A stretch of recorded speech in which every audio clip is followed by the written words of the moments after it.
को मानते रहे और अब आपकी सेहत जवाब दे रही है और हमें इस राज्य को चलाना है, हमें इस राज्य को डेवलपमेंट के रास्ते पर ले जाना है। तो आप अगर एग्जिट कर रहे हैं, उसके बाद भी आप बार्गेन कर रहे हैं। ये बात पक्का मान के चलिए।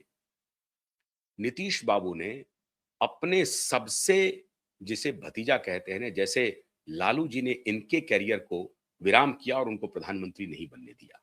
ये सिर्फ और सिर्फ लालू यादव थे जो नीतीश कुमार को प्रधानमंत्री नहीं बनने दिया। इसलिए सामाजिक न्याय के लोगों को जरा आंख और कान खोल करके देखना चाहिए। ये मोदी नहीं थे, ये संघ का कोई आदमी नहीं था, ये राहुल गांधी नहीं था जिन्होंने नीतीश कुमार को प्रधानमंत्री बनने से रोक दिया या प्रधानमंत्री के सपने को चूर चूर कर दिया।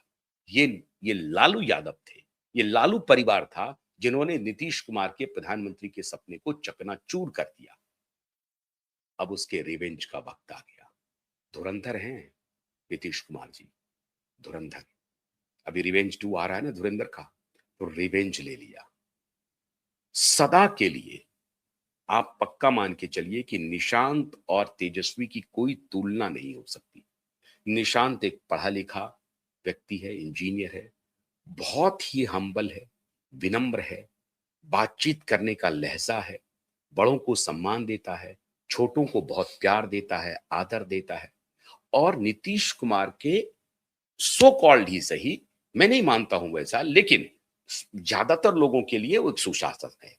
मतलब एक न्यूसेंस तो नहीं था, मतलब जंगल राज का तो न्यूसेंस नहीं कह सकते। तो नीतीश बाबू का जो एक लिगेसी है सुशासन का, उसका ब्रांड इक्विटी भी है निशांत कुमार के साथ। तो ब्रांड इक्विटी का जो लाभ है, वो इक्विटी इनके साथ घूम रहा है ना। तो मैक्सिमम ब्रांड इक्विटी का के लाभार्थी कौन है? निशांत कुमार है। और लालू जी का ब्रांड इक्विटी क्या है? जंगल राज। उसका खामियाजा बेचारे तेजस्वी को आज तक भुगतना पड़ रहा है। पिछले चुनाव में उन्होंने लालू जी का हर जगह से पोस्टर से चेहरा गायब कर दिया, फिर भी लालू जी का भूत उनका पीछा करती रही। अब ये दोनों की जो लेगेसी है, इसको अगर आप देखेंगे तो एक तरफ तो तेजस्वी को अपने पिताजी के जंगल राज की लेगेसी पीछा नहीं छोड़ रही है।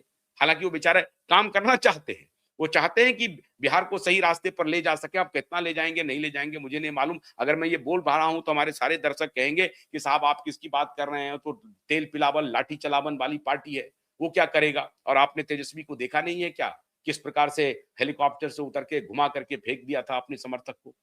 तो ये तो गुंडा परिवार है, ये तो भ्रष्ट परिवार है, कन्विक्टेड परिवार है। इसकी बात आप कैसे कर रहे हैं? वो कह सकते हैं।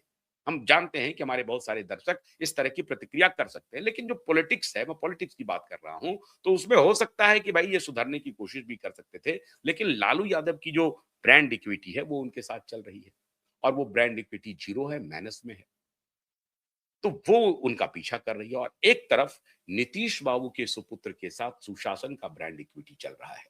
तो एक तो अपना उनका विनम्र स्वभाव निशांत का, दूसरा नीतीश जी के अच्छे गवर्नेंस का, जो भी कह लीजिए, अच्छे प्रशासन के 20 साल का अनुभव जो है, वो उनको एक बोनांजा मिल रहा है।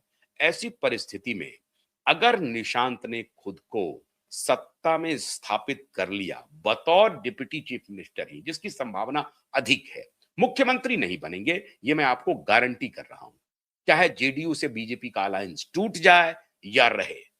और अगर नीतीश बाबू के सुपुत्र को भारतीय जनता पार्टी मुख्यमंत्री का पद देती है, स्वीकार करती है, तो आप पक्का मान लीजिए कि जेडीयू और बीजेपी में विलय हो गया है अंदरूनी। ये पक्का मान के चलिए। ये तय हो गई है कि जेडीयू जो है आने वाले दिनों में भारतीय जनता पार्टी होगी। अगर ऐसा होता है तो राजनीति है, कुछ भी हो सकता है। लेकिन प्रथम दृष्टया दूर दूर तक ऐसा नहीं लग रहा है कि निशांत को बीजेपी मुख्यमंत्री का चेहरा बनाएगी। डिप्टी चीफ मिनिस्टर का चेहरा मुमकिन है कि बने, या कैबिनेट में कोई बर्थ मिले। ऐसा हो सकता है कि कैबिनेट बर्थ उनको मिल जाए या डिप्टी सीएम हो जाए। ये जेडीयू तय करेगी, उनकी भी लीडरशिप, उनकी भी पार्टी तय करेगी, रणनीतिकार तय करेंगे कि क्या उनको डिप्टी चीफ मिनिस्टर बना करके रखा जाए या कैबिनेट बर्थ दे करके रखा जाए, या जेडीयू के क्या वो राष्ट्रीय अध्यक्ष होंगे आने वाले दिनों में। 46 साल के हैं, 45 साल के नितिन नवीन जब भारतीय जनता पार्टी के राष्ट्रीय अध्यक्ष हो सकते हैं, तो 46 साल के, 1 साल बड़े हैं नितिन नवीन से, या एक ही उम्र है, लगभग 45-46 का है, कुछ ही महीने के बड़े छोटे होंगे। तो जब राष्ट्रीय राजधानी, राष्ट्रीय पार्टी के राष्ट्रीय अध्यक्ष 45 साल के हो सकते हैं, तो निशांत क्यों नहीं हो सकते हैं? तो उनकी राह में कोई रोड़ा नहीं है। तो हो सकता है कि जेडीयू के राष्ट्रीय अध्यक्ष हो जाएं। तो पहले तो पार्टी पर नियंत्रण, तो पार्टी पर नियंत्रण हो जाए और वो सत्ता में फिर वो कैसे क्या करेंगे ये देखना पड़ेगा। लेकिन नीतीश बाबू चाहते हैं राष्ट्रीय अध्यक्ष भी हो जाएं और डिप्टी सीएम भी हो जाएं। ये दोनों संभव है। इसीलिए ये जो नारेबाजी चल रही है सड़कों पर, इसलिए हो रही है। तो ये दोनों मुमकिन है। ये नीतीश बाबू शायद करके जाएंगे। अगर निशांत डिप्टी चीफ मिनिस्टर हो गए तो समझिए आने वाले दिनों में चीफ मिनिस्टर के स्वाभाविक कैंडिडेट होंगे।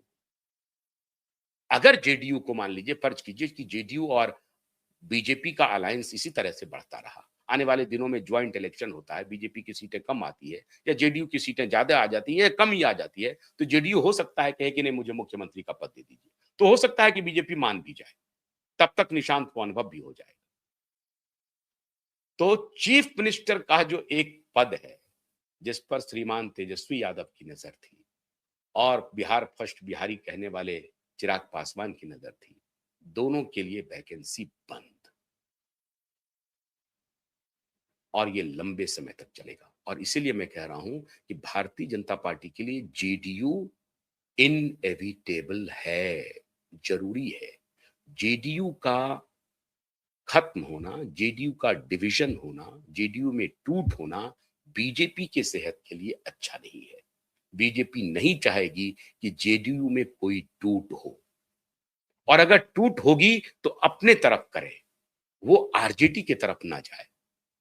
जो कुछ तिकड़मी लोग हैं वो इस तरह की कोशिश करेंगे, लेकिन इसकी संभावना बेहद कम है कि जेडीयू के लोग टूट करके आरजेडी में चले जाएंगे। ये गलतफहमी बिल्कुल मत पालिए।